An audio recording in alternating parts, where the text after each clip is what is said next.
అమ్మోరు సోమవారం నుండి శనివారం వరకు రాత్రి 7:30 మీ ఈటీవీలో.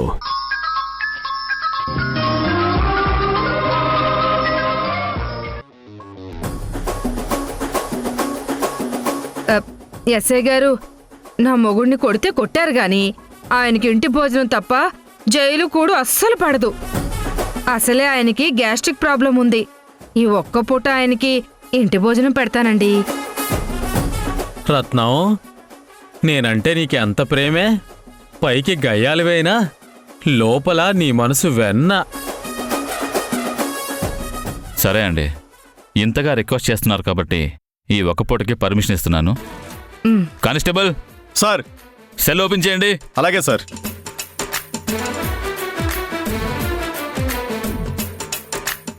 మేడం, మధు అంటే ఎవరు?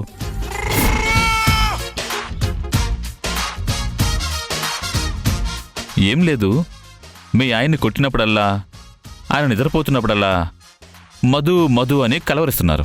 అందుకే అడుగుతున్నాను. అబ్బే, అదేం కాదు రత్నం. దెబ్బలు తట్టుకోలేక రత్నం రత్నం అని నీ పేరే తలుచుకున్నాను. ఎస్ఐ గారు సరిగా వినలేదనుకుంటా. నాకు వినపడకపోవడం ఏంటండి? నాతో పాటు ఉన్న నా స్టాఫ్ అంతా విన్నారు.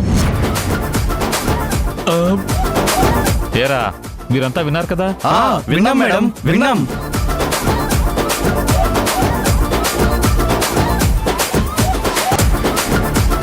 అలా సీరియస్గా చూడకే రత్నం, నాకు ఇక్కడ తడిచిపోతుంది.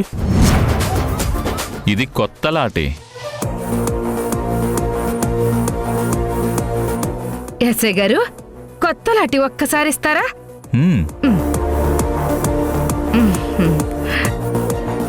ఎస్ఐ గారు, మ్యూజిక్ ఆన్ చేయండి. మ్యూజిక్. అబ్బో అబ్బో, అయ్యో, కొట్టకే కొట్టకే, అబ్బో అబ్బా, ఆపవే, అబ్బో కొట్టకే, అబ్బో. ఎస్ఐ గారు, మ్యూజిక్ ఆఫ్ చేయండి సార్, మ్యూజిక్ ఆఫ్ చేయండి. అబ్బా, ఆపవే, అబ్బో అబ్బో. దొంగ సచ్చినోడా, పోన్లే పాపం అని చెప్పి నీకు భోజనం తీసుకొస్తే నువ్వు లాకప్లో కూర్చుని మధు మధు అంటూ కలవరిస్తూ కూర్చుంటావా? అబ్బో. ఎస్ఐ గారు, నా మొగుడికి బెయిలొద్దు గీలొద్దు. వీడు బయటికొస్తే ఆ మధు వెనకాలే తిరుగుతాడు. వీడిని లాకప్లోనే ఉంచుకోండి. ఈ వయసులో వీడికి గర్ల్ ఫ్రెండ్ కావాల్సి వచ్చింది, గర్ల్ ఫ్రెండ్. మీరు మాత్రం వీడిని వదిలిపెట్టకండి. 3 పూట్ల భోజనం పెట్టినట్టు 3 పూట్ల కోటింగ్ ఇవ్వండి. ఇదిగో రత్నం, నా మాటినవే. నేను మధు మధు అని కలవరించలేదే. నిన్ను మాత్రం చచ్చిన అస్సలు నమ్మను. ఈ సెల్లోనే పడి చావు. అబ్బో. అన్నం తింటావా? అన్నం తింటావా? అబ్బో, అయ్యో, అబ్బా. ఇప్పుడు తిను.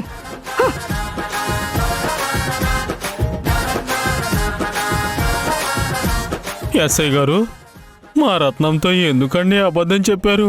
మీకు మేమిచ్చే కోటింగ్తో పాటు మీకింకా సరైన కోటింగ్ పడాలంటే మీ భార్య కరెక్ట్ అని సింధు గారు చెప్పారు. అందుకే మధు పేరు చెప్పాను.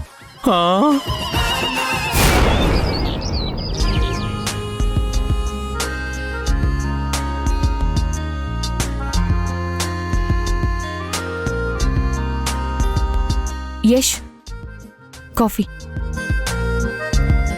Thank you.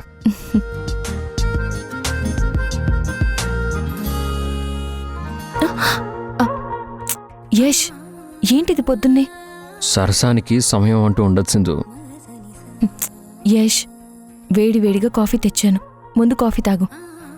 వేడివేడి కాఫీ కంటే ముందు వేడివేడిగా నీ ముద్దు కావాలి.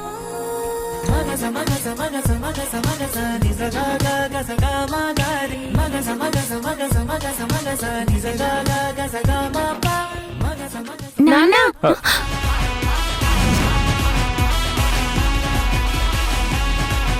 ఏంటలా చూస్తున్నారు? కంట్లో ఏమన్నా పడిందా నాన్నా? నా కంట్లో నలకబడింది. మీ అమ్మని తీయమంటే తీస్తుంది. ఓ అలాగా? అంతే అంతే. ఏది యష్, కన్ను చూపించు.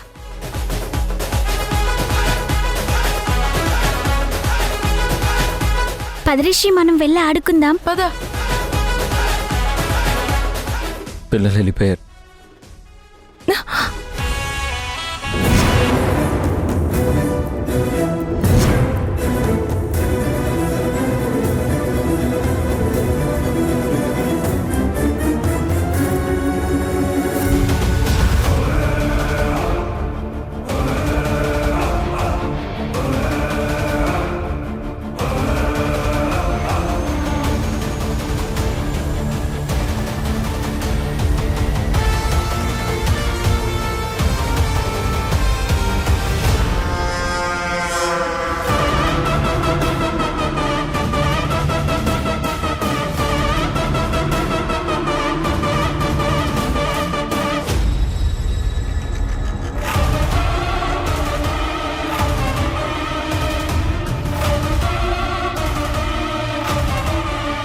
చూసావా ఆరాధ్య, ఇంట్లో పిల్లలున్నారన్నా ఇంగిత జ్ఞానం కూడా లేకుండా పిల్లల ముందు ఏ పనులు చేయాలి ఏ పనులు చేయకూడదనేది కూడా తెలియకుండా ఎలా ఎంజాయ్ చేస్తున్నారో.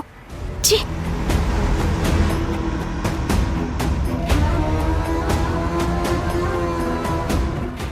యశ్ సింధు ఎప్పుడు ఇంతే ఆరాధ్య. ఎంతసేపు వాళ్ళ ఆనందాలు వాళ్ళ సరదాలు చూసుకుంటారు తప్ప పాపం పిల్లల గురించి ఎప్పుడూ ఆలోచించరు. నీలాగే రిషి శశి కూడా వాళ్ళ నిర్లక్ష్యానికి గురై ఏమైపోతారో అని నాకు చాలా భయంగా ఉంది. పిల్లలు ఇంట్లో ఉన్నారని తెలిసి ఇలాంటి పనులు చేయడం ఏంటి? వాళ్ళని చూస్తేనే ఇరిటేషన్గా ఉంది. ఛా!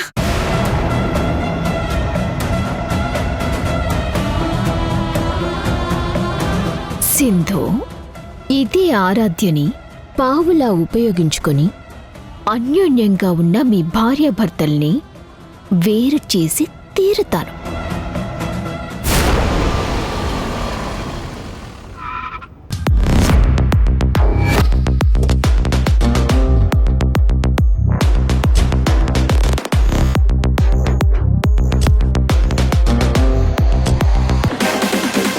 రండి, అందరూ లోపల ఉన్నారు. రండి రండి ఎస్ఐ గారు, రండి రండి రండి రండి రండి, ఇదే ఇల్లు. ఈ ఎదవ పోలీసులతో వచ్చాడంటే మళ్ళీ మమ్మల్ని ఇబ్బంది పెట్టడానికి అయ్యుంటుంది అసలు. అమ్మా సింధు.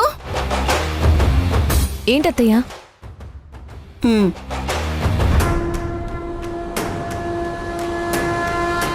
ఏంటి కోతిమావా, పోలీసులతో వచ్చావు? మళ్ళీ ఏం చేద్దామని? నీ మొగుడు మళ్ళీ జైలుకి వెళ్ళే టైం వచ్చింది కోడలా.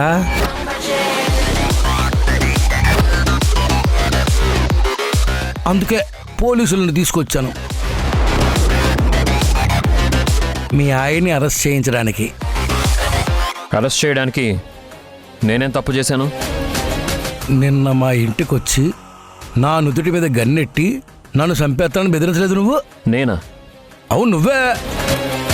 ఇదిగో ఎస్ఐ గారు, వీడు బెయిల్ మీద బయటకు వచ్చి నన్ను చంపడానికి ట్రై చేశాడండి.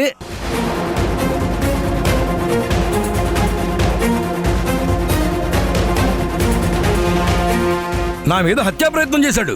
ఏయ్, నీకేమన్నా మైండ్ పోయిందా? పిచ్చి పిచ్చిగా మాట్లాడుతున్నావు. అసలు నిన్ను చంపడానికి నేను ట్రై చేయడం ఏంటి? ఏంటి డ్రామాలు? డ్రామాలు ఆడుతుంది నువ్వు. ఎస్ఐ గారు, నిన్న నా దగ్గరకు వచ్చి నా నుదురు మీద గన్నెట్టి నేను 3 అంకెలు లెక్కెడతాను, ఈ లోపల నిజం చెప్పాలి లేకపోతే షూట్ చేస్తాను అన్నాడు సార్.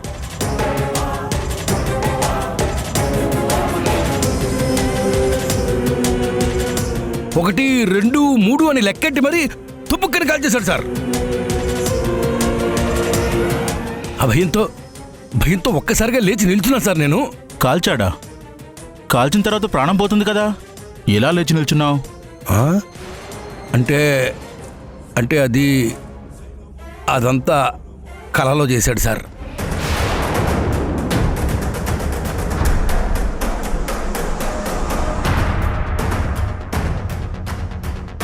హోరి పిచ్చి వేదవా, కలలో చంపాడని ఇప్పుడు పోలీసులు తీసుకొచ్చావా? నీ పిచ్చి కాకపోతే కలలో చేసినోడు రేపు లైవ్లో చేయడానికి గ్యారెంటీ ఏంటి సార్? అందుకే ముందు జాగ్రత్తగా మీకు కంప్లైంట్ ఇచ్చాను.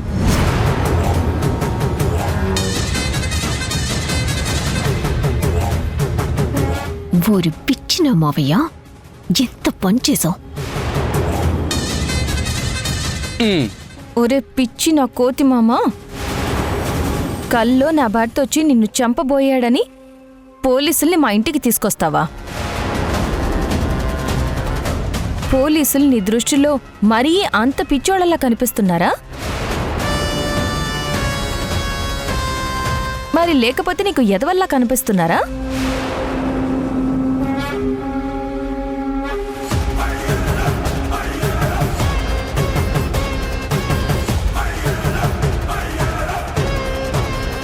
అసలు పోలీసులంటే ఏమనుకున్నావు? చట్టాన్ని కాపాడే దేవుళ్ళు. వాళ్ళ టైం ఎంత విలువైందో తెలుసా? వాళ్ళ టైంని వేస్ట్ చేస్తావా? ఏదో పిచ్చి సిగ్నల్ ఆధారంగా చేసుకుని విలువైన పోలీసుల టైం వేస్ట్ చేస్తావా? నువ్వు ఆడుకోవడానికి పోలీసుల టైమే దొరికిందా కోడలా? ఛీ, ఏంటి ఎస్ఐ గారు మీరు కూడా? మా తిక్క మావ ఏదో చెప్పేస్తే అది నమ్మేసి వచ్చేయడమేనా? 1కి 4 సార్లు అవునా కాదా అని మీరు ఎంక్వైరీ చేసుకోవచ్చు కదా. మేడం, మీరు కాస్త పక్కకు జరగండి.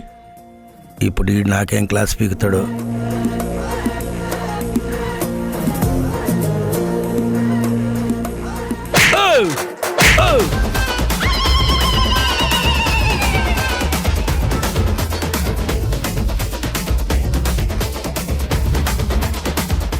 ఏరా, తిక్కగా ఉందా?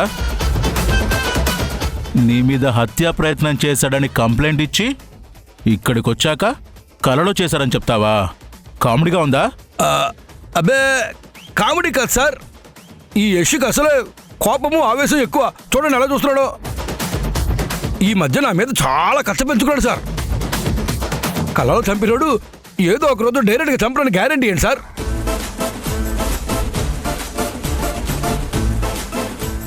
ముందు వీడిని అరెస్ట్ చేయండి సార్. ఇవన్నీ కాదు గాని నీ పిచ్చి పిచ్చి వేషాలు ఆపితే నిన్ను అరెస్ట్ చేసి స్టేషన్కి తీసుకెళ్ళి లాకప్లో వేసి 3rd డిగ్రీ అంటే ఏంటో చూపించి ఈ కాకి పవర్ ఏంటో చూపిస్తారా?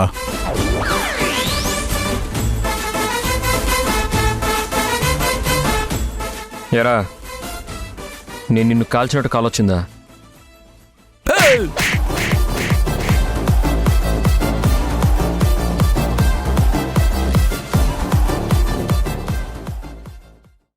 ఎరా, కలొచ్చిందని పోలీసుల్ని తీసుకొచ్చావా? ఈ కళ 100% నిజం అయ్యే ఛాన్స్ ఉంది.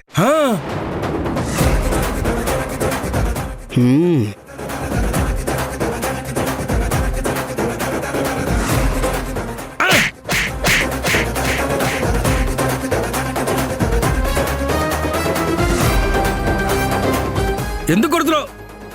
చూడు కోతి మామ, నువ్వు దాచిపెట్టిన డబ్బులు ఎక్కడున్నా బయటికి లాగుతాం.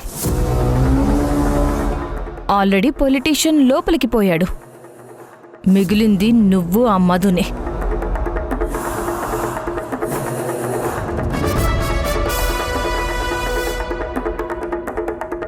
అమ్మా సింధు, నీ కోట అయిపోయింది కదా, కాస్త పక్కకి రామ్మా.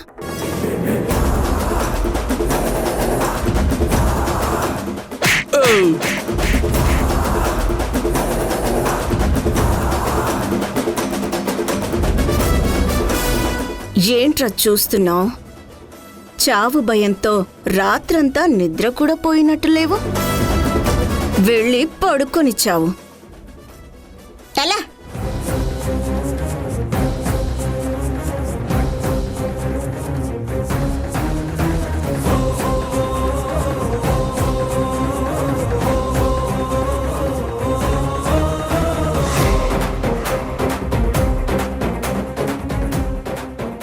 రండి.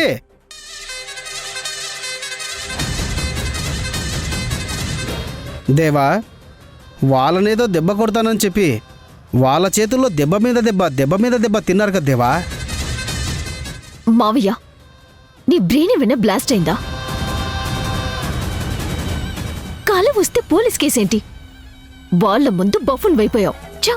కలే ఇంత భయంకరంగా ఉంటే అదే నిజమైతే నా పరిస్థితి ఏంటా అని టెన్షన్ పడ్డాను మధు. కళ నిజమయ్యే ఛాన్స్ ఉందని యష్ బాబు చెప్పాడు కదా. ఇప్పుడే ఆ డబ్బు విషయంలో ఓ డిసిషన్ తీసుకుంటే మనకే మంచిదేవా. మధు, ఈ పులిగాడు మనకి తెలియకుండా మనలో భయాన్ని ఫోబియాగా మారుస్తున్నాడు. వీడి సంగతి వదిలే మావయ్య. ముందు మనం ఆ పొలిటీషియన్ని బెయిల్ మీద బయటికి తీసుకురావాలి. తొందరపడి హాస్పిటల్కి వెళ్ళి మర్డర్ కేసులో ఇరుక్కున్నాడు. దానికి మనమేం చేస్తాం మధు? మతి లేకుండా మాట్లాడుకు మావయ్య. ఆ పొలిటీషియన్ అప్రూవర్గా మారి మన పేర్లు చెప్తే మనం కూడా ఆయనతో పాటు లాకప్ షేర్ చేసుకోవాల్సి వస్తుంది. ఇదంతా ఆ సింధు యష్ మనలో చీలకు తీసుకురావడానికి వేసిన ప్లాన్.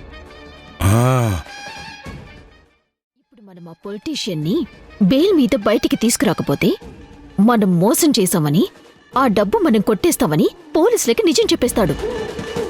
అందుకే ఆయన్ని మనం కాపాడాలి.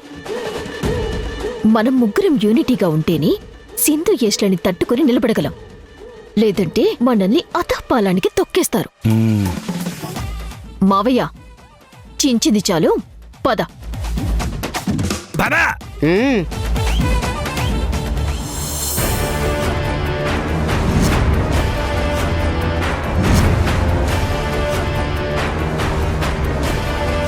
మధు, నా బెయిల్ సంగతి ఏం చేశారు? కంగారు పడకండి సార్, ఆ పని మీదే వచ్చాం. లాయర్తో మాట్లాడుతున్నాం, నీకు బెయిల్ వచ్చే ఏర్పాట్లు చేస్తున్నాం. కాకపోతే కొన్ని ఫార్మాలిటీస్ ఉన్నాయి. ఇదిగో ఈ పేపర్ మీ సంతకం పెట్టు. ఇక్కడ. మారుతిరావు, నిజంగా నా బెయిల్ కోసమే సంతకం పెట్టించుకుంటున్నావా, లేక నా వాటా డబ్బులు కొట్టేయడానికి సంతకం పెట్టించుకుంటున్నావా? ఏంటి సార్ మీరు? మనల్ని మనమే నమ్మకపోతే ఎలా? నిజంగా మీ బెయిల్ కోసమే సైన్ చేయమంటున్నారు. పర్లేదు, చేయండి. నీ మాట నమ్ముతాను మధు.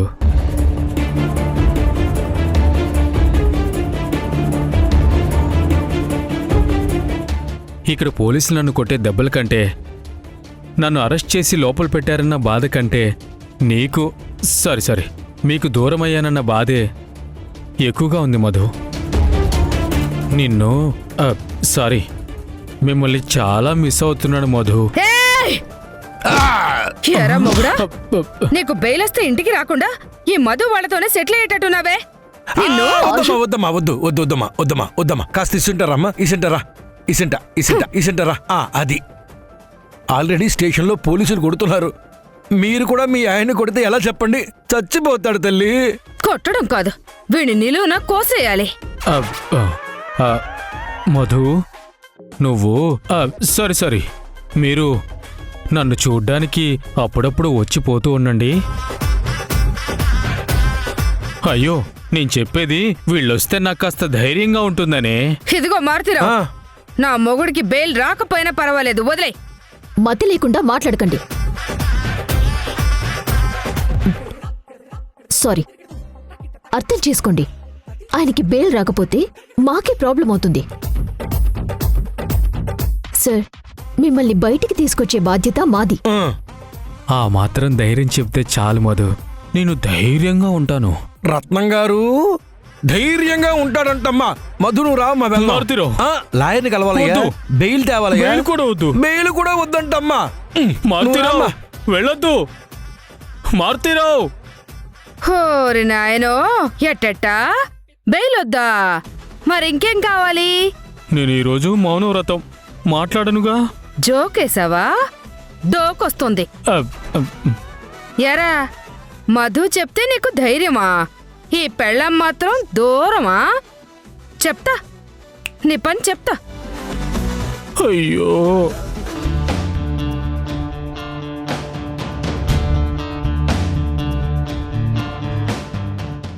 యష్,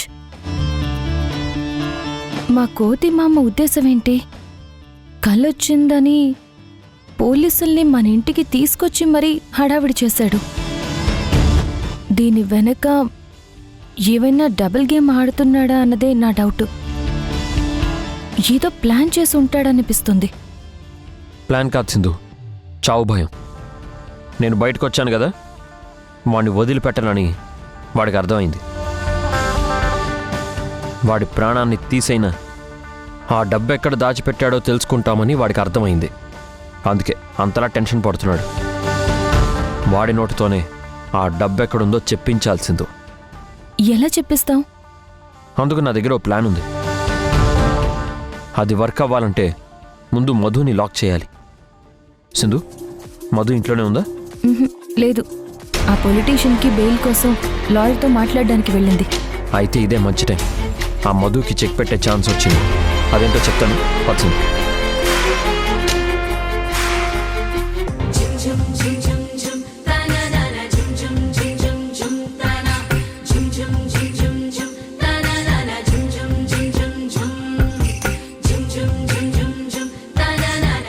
మధు, నువ్వు నాతో పాటు ఉంటున్నావనే మాటే కానీ రోజులో కనీసం 1 గంటైనా ఇద్దరం కలిసి ఉండట్లేదు.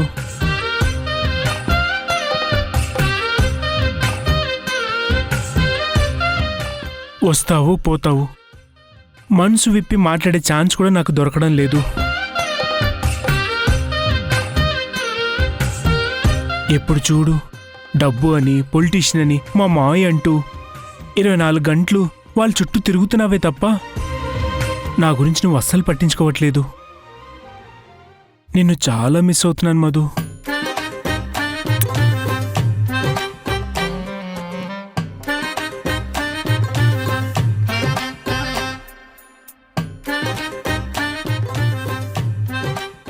ఎన్నాళ్ళు ఇలా నీ భార్య ఫోటో చూసుకుంటూ ఉంటావు? ఫోన్లో నీ భార్య ఫోటో చూసుకుని పరోక్షంగా ముద్దులు పెట్టుకుంటూ మురిసిపోవడం తప్ప ప్రత్యక్షంగా నీ భార్యతో సంతోషంగా సమయం గడిపే అవకాశం నీకు లేనందుకు నాకు చాలా బాధగా ఉందిరా అన్నయ్య. ఏంట్రా, ఏం మాట్లాడుతున్నావు? ఉన్న నిజం. నీ భార్య మధు నైజం గురించి మీ తమ్ముడు మాట్లాడుతున్నాడు తేజ. పిచ్చనయ్య, ఇంట్లో నీతో పాటు ఉండాల్సిన నీ భార్య ఆ పొలిటీషియన్ని విడిపించడానికి లాయర్ దగ్గరికి వెళ్ళడం ఏంట్రా?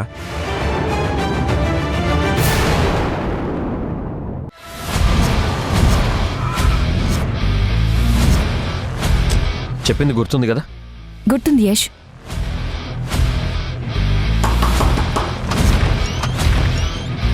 అసలు ఎవరు మీరు?